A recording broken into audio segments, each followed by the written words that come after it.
예, 오늘 말씀은 꼭 필요한 사람이라는 제목입니다. 제목의 말씀인데 세상에는 세 가지 종류의 사람이 있다고 합니다. 첫 번째로 꿀벌과 같은 사람이 있습니다. 자기에게도 유익하고 또 남에게도 베풀어 줄 줄 아는 그런 사람을 꿀벌과 같은 사람이라고 합니다. 그리고 개미와 같은 사람이 있습니다. 자기에게만 유익한 사람이 있습니다. 예, 개미가 열심히 일어나지만 사람들에게는 별로 도움이 안 되지 않습니까? 물론 엄밀히 따지면 도움이 되겠지만 그리고 그러니까 남을 해치면서 자기만을 위해서 사는 거미와 같은 사람도 있다고 합니다. 그렇죠? 거미가 거미줄 쳐서 그 벌레를 잡아먹고 하는데 여러분들은 어떻습니까? 꼭 필요한 사람입니까? 아니면 있어도 그만 없어도 그만인 사람입니까? 아니면 있으나마나한 사람입니까? 예, 오늘은 본문 말씀을 통하여서 꼭 필요한 사람이 되자라는 주제의 말씀을 나누려고 합니다. 이야기 들어가기 전에 넌센스 퀴즈 하나 하겠습니다. 가장 지역사회를 많이 섬긴 사람 누굴까요? 예, 우리 권사님 말씀해 주셨습니다. 다비다입니다. 다비다. 그죠? 모든 걸 다 비웠습니다. 마음도 비우고 손도 비우고 물질도 비우고 다 비웠어요. 이 다비다가 아마도 과부였을 것 같습니다. 만약에 과부가 아니고 그 아들이 있었다거나 가족이 있었다면은 이 자리에, 장례식 자리에 뭐 가족 이야기가 하나도 없지 않습니까? 베드로가 살려내가지고서 누구에게 갖다 줬습니까? 과부들에게 데리고 과부들을 불러서 그가 살아난 것을 보였다라는 것입니다. 가족이 있었다면은 과부들과 가족들에게 이렇게 했을 텐데 가족들의 이야기가 없는 거 보니까 아마 이 다비다도 과부였을 것 같습니다.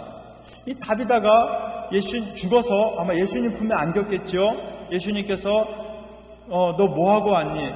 예, 다 비우고 왔습니다. 다비다 참 잘했다. 너가 가지고 있는 재능 가지고 너 참 헌신 많이 했구나. 아마 위로해 주셨을 것 같습니다. 교회에도요 시기하고 질투하는 것이 있습니다. 초대교회는 어땠는지 몰라도 아마 그 당시에도 있었을 것 같습니다. 다비다가 열심히 봉사하고 헌신하는데 아마 그걸 갖다가 좋게 안 보는 사람도 있을 것입니다. 제가 할 일 없으니까 교회에 와서 저렇게 봉사하는 걸 거야. 이렇게 없는 말 지어내는 사람도 있었을 것입니다. 또 그걸 또 이용하는 사람도 있을 것입니다. 다비다 씨, 나 옷이 떨어졌네요. 좀 기워주세요. 당연히 봉사해야 되는 것으로 생각하고 일을 다 떠맡기는 그런 사람도 있었을 것 같습니다. 그렇지만 이 다비다는 어떻게 했습니까? 마음도 다 비우고 그랬을 것 같아요. 근데 이 다비다를 통하여서 그의 복음이 많이 전파됐을 것 같습니다. 특별히 죽었다가 살아나는 난 이 일을 통하여서 더 많은 사람들이 하나님께 영광 돌리지 않았겠습니까? 이 다비다가 예수님 품에 이렇게 안겨서 위로받고 있을 그때 기도 소리가 들렸을 거예요. 예수님 귀에도 들렸을 것이고 다비다의 귀에도 들렸을 것입니다. 간절한 기도가 들렸을 거예요. 베드로의 기도입니다. 하나님, 지금 우리에게 꼭 필요한 이 다비다가 죽었습니다. 하나님, 가능하면 이 영혼을 다시 보내주셔서 우리에게 위로가 있게 해 주시옵소서. 간절히 기도했습니다. 그러니까 예수님께서 다비다에게 이렇게 얘기했을 겁니다. 도로가.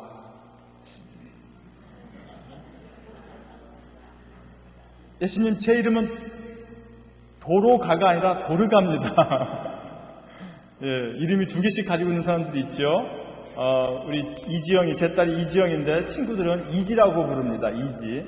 예, 잊지 말아야 되겠다 해서 이지인지 어쨌든 이지라고 부릅니다. 이름 집에서 부르는 이름 따로 있고 밖에서 부르는 이름 따로 있는데 이 도르가는요 이제 헬라식 이름입니다. 도르가는 헬라식 이름이고 이제 다비다가 이제 유대식 이름입니다. 이 요빠는 유대 나라의 남쪽에 있는 항구 도시입니다. 거기에서 봉사하고 있었던 사람인데 예수님께서 도로 내려가라고 얘기를 하십니다. 근데 아마 이 도로가는 돌아가고 싶지 않았을 것 같아요. 왜? 이 천국이 얼마나 좋은데요. 예수님 그렇게 만나고 싶었는데 지금 이렇게 품에 안겨 있으니까 내려가고 싶겠습니까? 너무너무 좋은 거예요. 거기에 집도 아름답게 장만되어 있을 것이고 풍족합니다. 여러분 같으면 천국에 갔는데 다시 도로 가라 그러면 도로 가겠습니까? 예수님 나 여기까지 오는데 얼마나 애썼는데 또 도로 가라고 합니까? 나 그냥 여기 있을래요. 이러지 않겠습니까? 근데 이 도로가는 어떻습니까? 세상 사람들이 꼭 필요로 한다 이거예요. 이제 너는 충분히 수고했다. 그래서 이제 내 품에 안겨서 좀 쉬어라. 너는 이 땅에서 참 너와 맡은 그 달란트를 잘 감당하였기 때문에 이제 이곳에 왔는데 이제 쉬어라. 이렇게 해야 될 건데 다시 보낸다라는 것입니다. 저 같아도 안 가고 싶을 것 같습니다. 물론 가족들 다시 만나고 싶겠지만은 가족들 언젠가 또 다시 만날 건데 천국에서는 하루가 1000년 같고 1000년이 하루 같을 것인데 그게 문제가 되겠습니까? 근데 꼭 필요로 하다라는 것입니다. 이런 말 있죠. 태어날 때는 당신 혼자 울었습니다. 죽을 때는 주변 사람들이 울게 하십시오. 내가 누구든지 나의 죽음의 소식을 듣고서 슬퍼하는 사람이 있어야 된다는 것입니다. 그거 잘 죽었네. 그래 호상이네. 이런 말 들으면 어떻습니까? 기분 좋겠습니까? 천국 가다가 다시 오고 싶은 생각 안 들겠습니까? 물론 천국이 더 좋으니까 다시 오지는 않겠지만 그런 말 들으면 안 되겠죠. 또 천국 가는 사람이 또 그런 말 듣겠습니까? 참 안타깝습니다. 그 연세가 200살이 됐어도 아쉽습니다. 더 있었으면 우리 어머니 혹은 내 친구 혹은 어떤 성도님 참 더 우리 곁에 있었으면 참 좋았을 것이에요. 참 떠나서 너무너무 슬픈 거예요. 그 과부들이 너무너무 슬프니까 장례식 치를 생각을 안 합니다. 베드로를 모셔오라는 거예요. 베드로를 모셔오라는 이야기가 무슨 말입니까? 장례를 집례해달라는 얘기가 아닙니다. 살려달라는 거예요. 살려달라는 거예요. 물론 자기들도 하나님 앞에 직접 기도할 수 있습니다. 그렇지만 더 하나님과 가까운 하나님의 종을 불러서 기도받고 싶은 겁니다. 그래서 베드로가 왔을 때 어떻게 합니까? 베드로는 그때 어디 있었습니까? 룻다라는 곳에 있었습니다. 요빠하고 가깝습니다. 그러니까 얼른 모셔올 수 있습니다. 그리고서 두 사람을 보내어서 기체 말고 와달라고 간청합니다. 베드로가 일어나 그들과 함께 갑니다.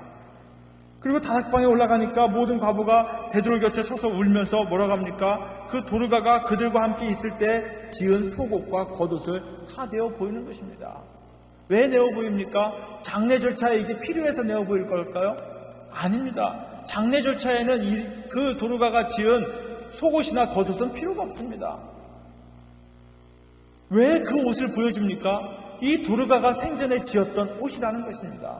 자기도 과부이지만 어떻습니까? 다른 과부들의 자기보다 더 힘든 그 과부들의 사정을 너무나 잘 알고서 그들을 위해서 뭔가 해주겠다라는 것입니다.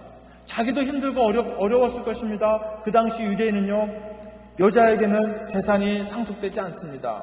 물론 그 아들이 있으면 문제가 안 되겠죠. 또 가까운 친척이 있으면 문제가 안 됩니다. 가까운 친척이 있으면 그 친척이 그 기업 물을 자가 되어서 그를 이렇게 받아줘야 됩니다.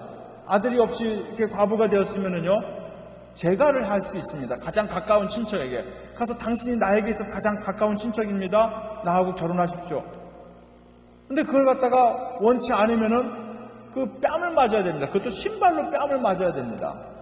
그럼에도 그 뺨을 맞아가면서 그 책임을 하지 않은 사람이 있었을 거예요. 얼마나 힘들었겠습니까? 그거 보면은 이 도르가는 그렇게 인물도 출중하지 않았던 것 같습니다. 얼굴도 예쁘고 마음씨도 착하고 바느질 솜씨도 좋고 하면은 누구라도 데려가려고 했을 텐데 그렇게 별 볼 일 없지 않았을까? 세상 사람들 눈에 볼 때. 저 하나님 눈에 볼 때는 어때요? 이보다 더 귀한 사람이 어디 있어요? 아마 도르가 입장에서는 마음이 안타까운 게 있었을 것 같습니다. 내가 언변이 좀 뛰어나가지고서 막 베드로와 같이 그 스데반 집사님과 같이 막 복음을 전했으면 얼마나 좋겠는가. 사실 자기는 그런 능력이 없는 거예요. 자기가 할 수 있는 일은 바느질하는 거예요. 옷 만드는 일입니다. 그래도 하나님께서 주신 이런 달란트라도 있으니까 내가 이것을 가지고서 그 교회에서 어려움 당하는 그 과부들을 잘 섬기자. 그들을 잘 도와주자. 그래서 또 많은 영혼들이 하나님께로 돌아오지 않겠습니까? 미국에서 한인 교포들 사이에 이런 일이 있었답니다.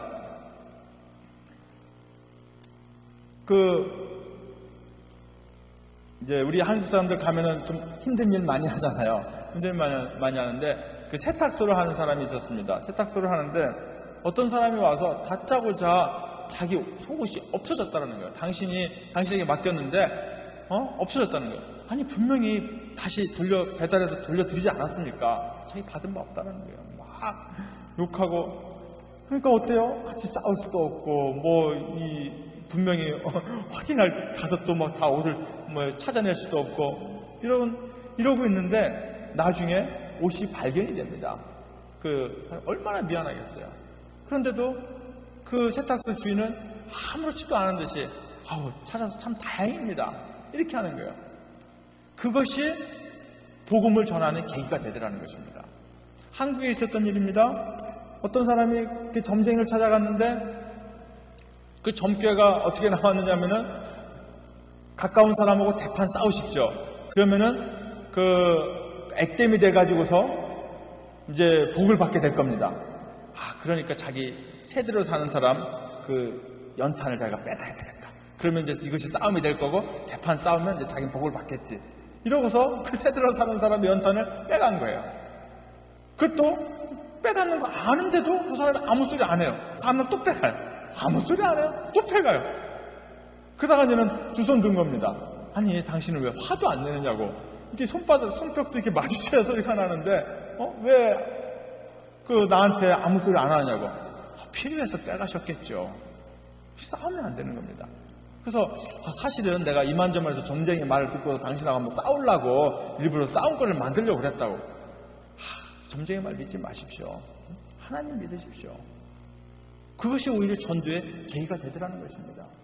이 도르가가 한 일은 전도의 계기가 안 됐겠습니까? 큰 전도의 계기가 되었을 것입니다. 도르가라는 사람이 있는데 그 교회에 가면은 참 헌신적으로 섬기는 사람이 있습니다.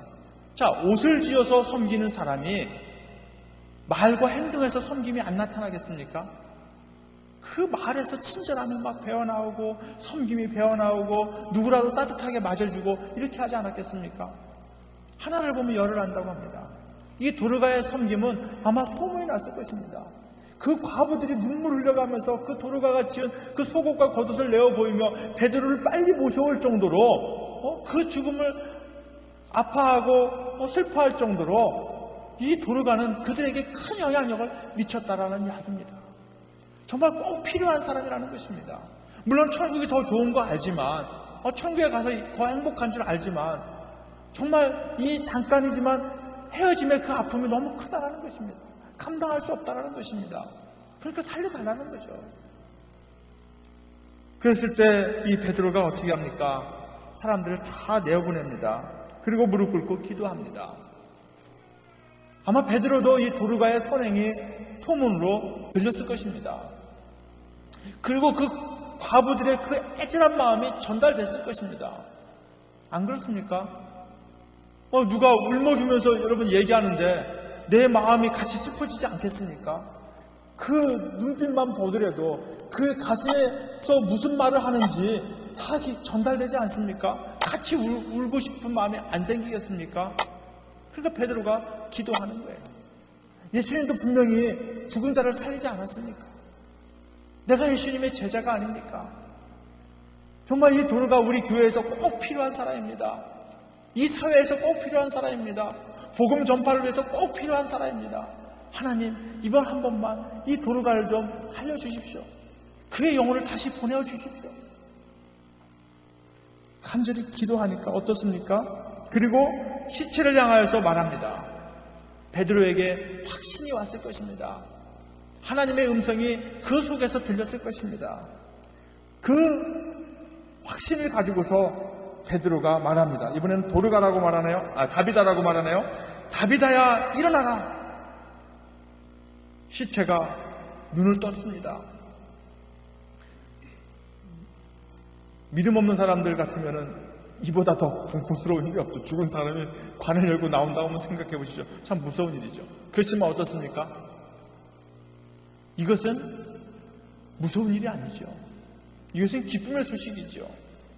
우리가 마지막 때 예수님 다시 오실 그때에 죽은 자들이 살아나는 모습을 보게 될 것입니다. 공중에 그들이 올라가는 것을 보게 될 것입니다. 그들 중에 또 나도 있을 것입니다. 호련히 변화되어서 공중에 그 혼인잔치에 7년 동안 그 멋진 혼인잔치에 우리가 참여하게 될 것입니다. 그날이 기다려지지 않습니까? 그날은 감격의 날이 아니겠습니까? 근데 믿음 없는 사람들은 그 광경을 보고서 어떻게 되겠습니까? 혼이 넋이 나가고 혼이 파지게 될 것입니다. 죽은 자가 살아났다. 그뿐만 아니라 공포감이 밀려오지 않겠습니까? 드디어 심판의 날이구나. 마귀가 지옥에서 다 올라와서 그 손목과 이마에다가 666 도장을 찍을 것인데 이제 재난의 시작이 아니겠습니까? 누구에게는 재난의 시작이지만 누구에게는 기쁨의 날이라는 것입니다. 도르가가 한편으로는 천국에서 다시 내려와서 그 개인에게는 좀 슬픈 일이 될 수 있겠지만 아마 도르가는 슬퍼하지 않았을 것입니다. 왜 그렇습니까? 이 땅에서도 그는 최선의 삶을 살았을 것입니다. 아낌없이 다 비워주는 그러한 삶을 살았습니다. 성도들을 섬기는 것이 기쁨이었을 것입니다. 봉사하는 것이 즐거움이었을 것입니다. 그렇기 때문에 하늘나라에서 예수님 만나는 것도 기쁘지만 이 땅에서 정말 그것이 아무도 알아주지 않는 일이고 허드렛 일이고 힘든 일이지만 그런 기쁨으로 그것을 감당했을 것입니다.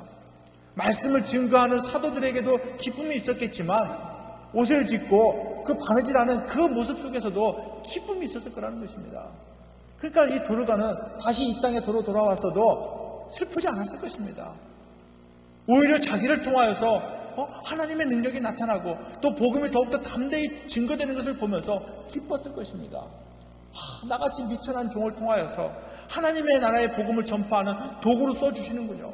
하나님 정말 감사합니다. 내가 무엇이간데 성경에 내 이름 한자 기록해 준 것도 감사한데 두 이름 다 기록해 주시고 또 이렇게 좋게 기록해 주시고 또 그로 말미암아 이것이 소문이 나가지고 더 많은 사람을 하나님께로 돌아오게 하시니 하나님 참 감사합니다. 내가 그동안에 섬기는 일밖에 하지 못했는데 이제 나의 이 일로 말미암아 많은 영혼들이 주께로 돌아오게 되는군요. 하나님 참 감사합니다. 내가 무엇이간데 이런 귀중한 도구로 사용하여 주십니까? 하나님 참 감사합니다. 기쁨으로 다시 돌아왔을 것입니다. 도르가만 기뻤습니까? 그 주변에 있는 과부들 얼마나 기뻤습니까? 잃었던 친구를 다시 만났습니다. 정말 꼭 필요한 존재가 다시 돌아왔습니다. 세상 무엇과도 바꿀 수 없는 소중한 친구가 다시 돌아왔습니다.